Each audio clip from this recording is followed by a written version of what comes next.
जिन लोगों के मौजूद होने पर आप यकीन नहीं करते वो असल में इस दुनिया में मौजूद हैं। तो आइए शुरू करते हैं आज का मौजू। Number 5, Alexandra Siang. ये लड़की एक ख़ास किस्म की मेडिसिन कंडीशन से गुजर रही है, जिसकी वजह से ये 14 साल की होने के बावजूद 8 साल की लग रही है।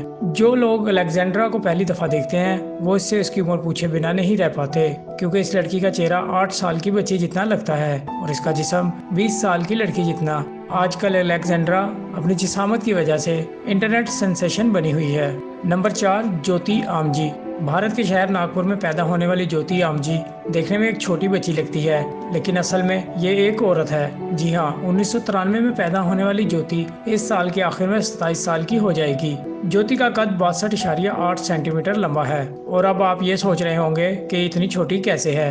डॉक्टरों के मुताबिक ज्योति को हड्डियों की एक अजीब बीमारी है, जिसकी वजह से इसकी हड्डियां बड़ी नहीं हो पा रही। लेकिन ज्योति को अपने छोटे कद से कोई मसला नहीं। ये हर वक्त खुश और मुस्कुराती रहती है, अपने फैंस के साथ फोटो लेती और ख़ास तौर पर अपने इर्द गिर्द भीड़ में तंग नहीं होती। ज्योति एक एक्टर भी है, जिसने एक अमेरिकन हॉरर स्टोरी और इंडियन रियलिटी शो में भी हिस्सा लिया। नंबर 3, सुल्तान कोसन। दुनिया की सबसे छोटी औरत के बाद अब देखिए दुनिया का सबसे लंबा इंसान। 38 साल सुल्तान कोसन एक किसान है और Guinness book of world record holder भी। इसकी लंबाई सुनकर यकीन करना मुश्किल है, क्योंकि सुल्तान 251 सेंटीमीटर लंबा है। सुल्तान के जिस्म का हर हिस्सा बड़ा है। इसके हाथ जब ज्योति आमजी के हाथों से कंपेयर किए गए तो इसके हाथ किसी देव के हाथ से कम नहीं थे।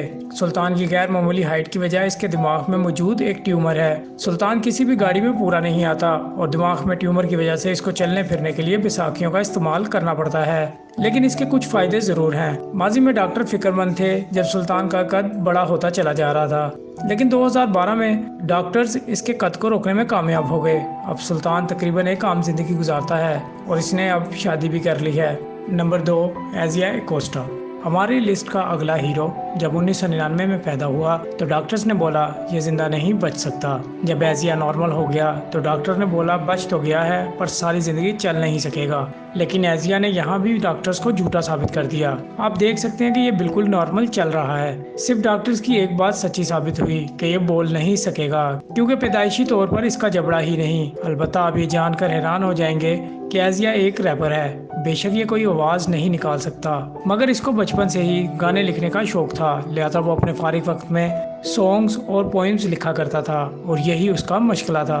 लेकिन कुछ साल पहले एजिया एक रैपर से मिला और रैपर ने एजिया के लिखे हुए गाने गाना शुरू कर दिए और एजिया की आवाज़ बन गया। एजिया के पास हर वक्त एक आईपैड मौजूद होता है, जिसमें वो लिखकर लोगों से अपने तासुरात शेयर करता है। नंबर 1, बायजीद हुसैन। बायजीद हुसैन पैदाइशी तौर पर एक ऐसी बीमारी में मुब्तला है जिसकी वजह से वो है तो सिर्फ 6 साल का, मगर दिखता 80 साल का है। बांग्लादेश में पैदा होने वाले बायजीद हुसैन के वालिदैन का कहना है कि ये अपनी उम्र के बच्चों के हिसाब से बहुत होशियार है, लेकिन ये ना ही स्कूल जाता है और ना ही दूसरे बच्चों के साथ खेलता है, क्योंकि बाकी बच्चे बायजीद हुसैन के चेहरे से खौफजदा होते हैं। ना सिर्फ चेहरे बल्कि इसे बूढ़े लोगों की तरह जोड़ों में भी दर्द रहता है और इसकी खाल भी जगह जगह से सख्त हो जाती है। ऐसा लगता है ये छोटे कद का बूढ़ा इंसान है। इसकी वालदा का कहना है कि इनका बच्चा जिस बीमारी में मुब्तला है, इस बीमारी का अभी तक कोई इलाज नहीं आया। नाज़रीन गिरामी, आज की वीडियो आपको कैसी लगी? इसके लिए इस वीडियो को लाइक, शेयर और कमेंट ज़रूर कीजिए। मिलते हैं अगली स्टोरी में। जब तक के लिए अल्लाह हाफिज़।